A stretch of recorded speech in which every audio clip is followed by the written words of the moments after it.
Hey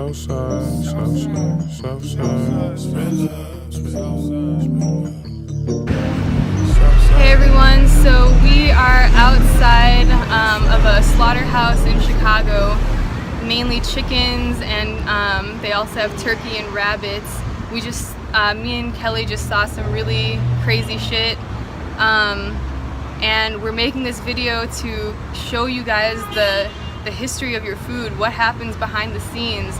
This is where your money goes, and remember this, and the type of slaughterhouse this is, they say that they're very cruelty free. They say it's, you know, natural, Amish farm, the healthiest chickens. And it was interesting because there were 3 men working there. I talked to all of them, all very nice men on one level, but talking to them about the whole animal rights aspect of things, you could just tell how desensitized they were to what they were doing. You know, the footage that I got of what was happening, he was encouraging me to take. One of the guys thought that I was there just to film because I thought that it was a cool process, so he was very excited to show me around and show me what happens to the animals and everything. I couldn't even really watch it. I just couldn't even. I feel like I'm kind of still in shock right now. That was the first time I've ever seen that happen live and seen it happen, you know, not on a video, and I feel very kind of hopeless, honestly.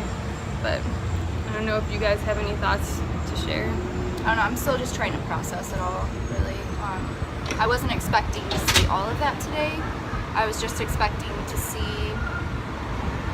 I honestly wasn't even expecting to see the chickens. I didn't know that they were even going to be out in the open. And the way that they invited us back, that was unexpected. I was just taken aback by everything, especially when it got to the point where they were in the boiling water and they had to leave. That's how they kill them. They just drop them live into this boiling water, and even if they're not all the way dead, they'll still just fling them into this big grinder and grind them up, even if they're still breathing. And you can see blood all over the It's ground. splattered everywhere. And these guys who are doing it, they treat it like it's a game. Like, they're laughing as they're doing it. They're like kind of making a game out of it. It's just. And it was interesting. I was talking to one of the guys who was working at the front, and we had a big conversation about God, because his whole argument was that if God didn't want us to eat the animals, then we wouldn't have that instinct in us to do it. And what's that word? The cognitive dissonance when it comes to our food and the way we treat animals. It's like everything about our instincts, we know what a scream means. We know when something runs away from you, we know what that means, that they don't want you to touch it. When something screams, you know it's in pain, but we block all of these things out in the name of religion, in the name of, I don't know, it's just fucking crazy. It's an excuse to keep the cycle continuing. It is at this point. Yeah, and when I went in there, I got to see the chickens and turkeys in the back a little bit too, and it's a really hot day, and they were all panting, which is a sign of stress for chickens when they're open mouth breathing like that. I saw some of them just laying on their sides. It looked like at least one of them had a prolapsed ovary. She just had this big bulge in the back. I think they were using her for her eggs, and it was pretty clear to me that some eggs had probably ruptured inside of her. There was a tumor growing on her ovaries, but they were all really stressed out. And if you can imagine just living in this tiny cage when there's like 5 of you in this cage, and they know what's going on. They know it. You can tell, like the chickens, they know what's happening. When the guy was pulling out the chickens like by their legs, the other chickens were watching. Like, they know what's gonna happen. They can hear the screams of their brothers and sisters dying in the room next door. It's brutal in there, and these places shouldn't exist. You know, that's why we are here today, because we need to shut them down. They have no right to be here and impose this violence on these sentient, you know, caring, loving animals who did absolutely nothing wrong. Absolutely nothing. And in such a low-key way at the same time too, because I used to live in this area, and I had never seen this place, because the way that, you know, they have like these paintings on the front, you know, like happy chickens, happy farm kind of animals. It's just, there's so much brainwashing in our society. Yeah. Yeah, all of that couldn't be further from the truth.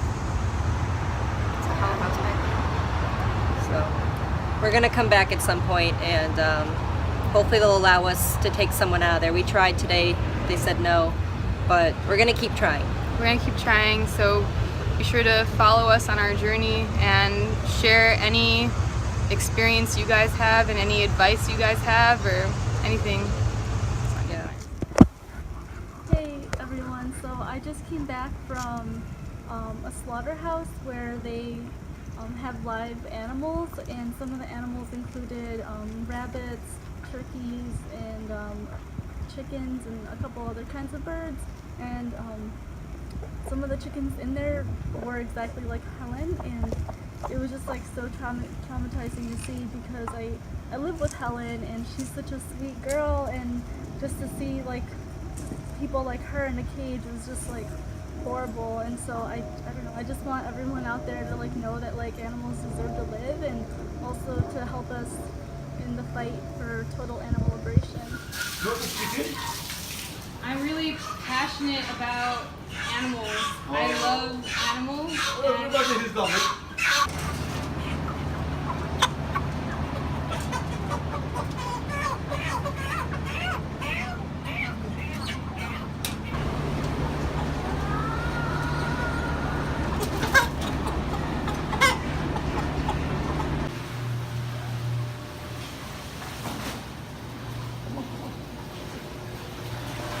Hot God, water. that's This is so the hot water. fucked up. That is so fucked up. No,